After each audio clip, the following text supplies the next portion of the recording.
It's 2020, it's as summer as it can be in September, and a new anime season is well into our midst yet again. Practically over, and I can only make the same joke about being comically late to the point of irrelevancy so many times before it really isn't a joke and I'm just hopelessly incompetent at making videos. However, I do think that there is some justification for that though, due to the world sucking pretty hard right now, and that poor state of the world is also reflected in the pitiful, disgraceful, abominable lineup of anime this season. I mean, what are you actually supposed to watch here? What am I supposed to make a video on? We're all just waiting for fall 2020 anyways because all of the good stuff has been delayed.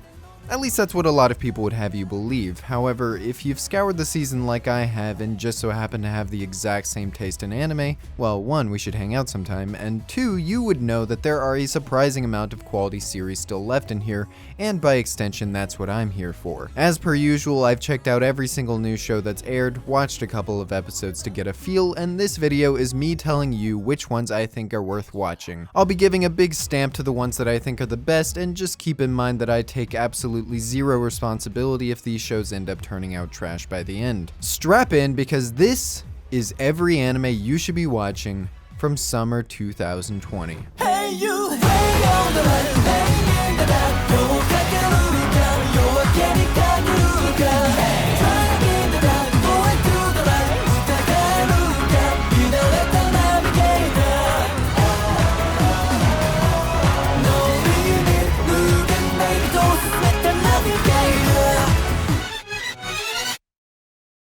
I don't think it's a secret that I love ReZero. I love it so much that I made an entire video just talking about my first experience watching it and what made me fall in love with this series. And I'm sure at this point you think I'm pretty predictable, right? You think I'm gonna use half of this video to gush about the newly released Season 2 Part 1, I'm gonna talk about the amazing story, the godly Superxeros soundtrack, how it's had some of the best and most emotional character writing I've seen in anime recently, shout out to Best Boy Otto. Well, you know what? No, I refuse. You can go to some other anime YouTuber for that, or stay tuned for another video I have planned, to hear about why ReZero Season 2 is so great, because I don't need to say shit. It's awesome, ReZero is the best, and you are probably already watching it if you had even a remote interest in it to begin with. Speaking of shows you're probably already watching, we need to talk about webtoons. For some goddamn reason, it feels like every webtoon in existence has this massive pre-established following who are just laying dormant ready for an eventual adaptation, but rarely are they as lucky as the people who are fans of the God of High School. At least that's what I would be saying if I hadn't heard every source reader in existence complaining about this adaptation. Something bad pacing, something not doing the webtoon justice, I honestly couldn't tell you, but as a filthy anime-only viewer myself, I have to say I am goddamn loving this series so far. And sure, it's entirely possible it could jump the shark later on, but I find it really surprising how much I'm enjoying it, considering I was not excited at all for it beforehand. The pre-release marketing for it just struck me as another overhyped webtoon that was milking off of Hunter x Hunter arcs, but in reality, well, it is that actually, but what I wasn't expecting was the immense amount of personality and heart that this series would make its own. Right from the very first episode, every main character here is immediately likable and has a great dynamic with one another. Something you would expect in a lesser series is some kind of formulaic drama or tension between some of the main characters, but nah man, they're just instantly fam and everything is cool. I love it. The whole series has that kind of upbeat vibe to it where it's just reveling in its excess of style and fun, and it never lets up. And that's elevated even higher with some jam and electronic music and easily some of the best and most expressive animation I've seen all year. Chances are a lot of you have a better understanding of where the show has gone since, but if you somehow haven't checked this out yet,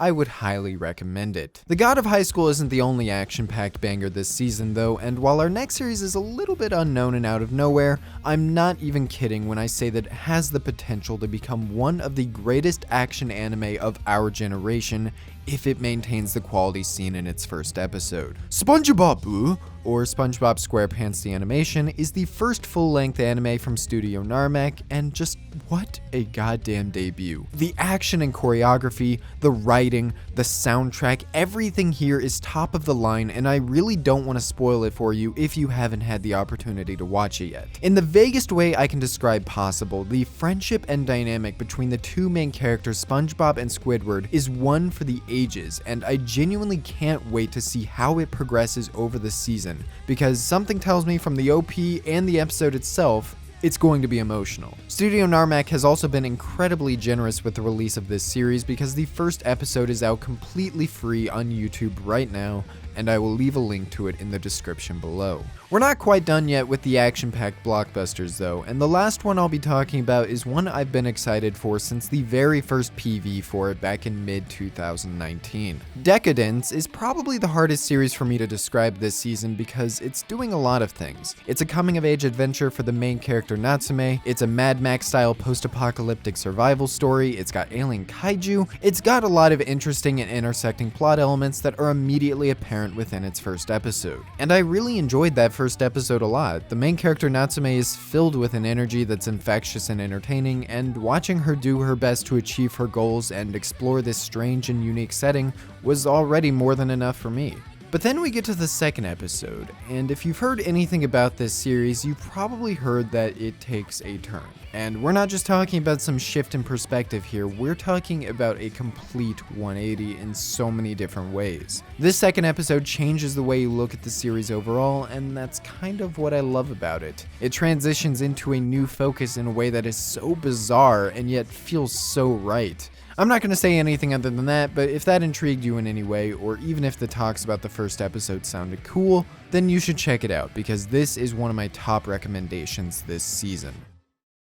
It wouldn't be a PhenomSage seasonal recommendation video if there wasn't some wild card in here that nobody actually cares about, and Superxeros is possibly one of the most shameless things I've ever recommended on the channel. Am I aware that it currently sits at a 5.6 on Mal? Yes, I am. Am I aware that it is very overtly ecchi? Of course I am. Am I aware that it's possible no one else will actually see the value that I do in this series? Maybe so, but my job is to at least try. Superxeros is an action fan service show about a species of monsters that literally absorb your horniness, leaving you as cold virgin shells with no drive, and a blatant allegory for the declining Japanese birth rate. A fate that I wouldn't wish upon my worst enemies, and so the Superxeros are here as essentially a team of Power Rangers to fight those monsters with their horniness. It's such a stupid premise that's executed with more sincerity than most anime I've watched this season, and I can't even count how many times I audibly said, why do I care so much about what's going on here? Or why am I so attached to these thirsty main characters designed for pandering? There's a surprising amount of thought and heart attached to what's going on, and the dynamic between these two leads has a lot of potential, especially if they continue developing their relationship over the course of the series. So that's the trashy show that I'm enjoying the most this season, but there's another trashy show that everyone else is on board with here, and I have to say I completely understand why. Rent-A-Girlfriend is about exactly what you would expect it to be about from hearing that title. A lonely virgin uses a rental girlfriend site to get over his ex and ends up in a bit of a more complicated relationship with the one that he hires. I don't know if these things actually exist in real life, but God knows the fundamental concept is already relatable enough. This is one of those shows that's hard for me to really describe what makes it so appealing, because other than ReZero, this is actually the show I've watched the most from this season, and I really couldn't tell you why. It's definitely not my favorite, but it has this addicting quality to the writing and story that makes you want to keep watching. The girls are cute and mostly likable, and I want to watch this pathetic main character get vindicated from being this easily manipulated douchebag. Will it ever happen? I have no idea, but clearly they have me and a lot of other people interested in seeing if it does. With all of those series behind us, I only have a handful of shows left in here to recommend, but I also don't really have much to say about them, so how about a little lightning round? The misfit of Demon Academy went to the One Punch Man school of overpowered protagonist comedy writing, except without all of the good animation and direction. That being said, it's still a funny and self-aware series that can get surprisingly wholesome and feel good, since this protagonist actually gives a shit about some of the things surrounding him. Will it get old eventually? Probably, but so far so good. Monster Girl Doctor is another surprisingly wholesome series this season, which you might not expect considering it advertises itself as a shameless ecchi. The ecchi isn't even that extreme though, and it feels nice seeing this doctor solve other people's problems just out of the kindness of his heart, because I know the real world will never be that way. Another thing that the real world will never have is cute idle witches, so why even live? Lapis Relights is kind of barely a Harry Potter clone if Harry Potter was about generic anime girls and wasn't made by one of the most hated people online. I'm always down for more stories about magic schools and likable characters, so here's hoping this one stays good to the end. But you know me. I wouldn't make a list like this if I wasn't holding out the best series from this season for last, and I have to say,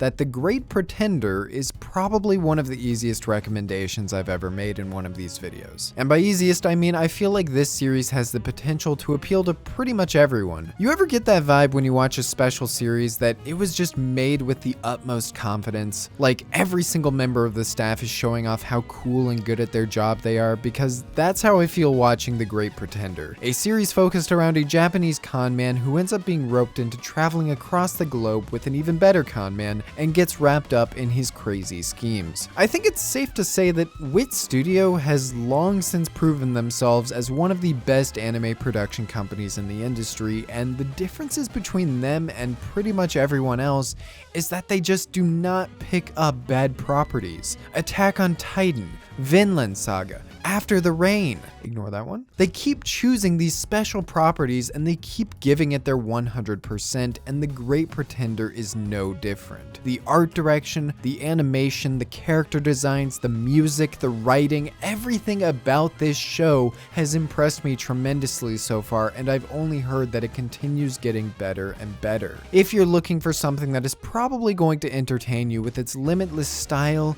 charisma, and soul, then I would say give The Great Pretender a chance.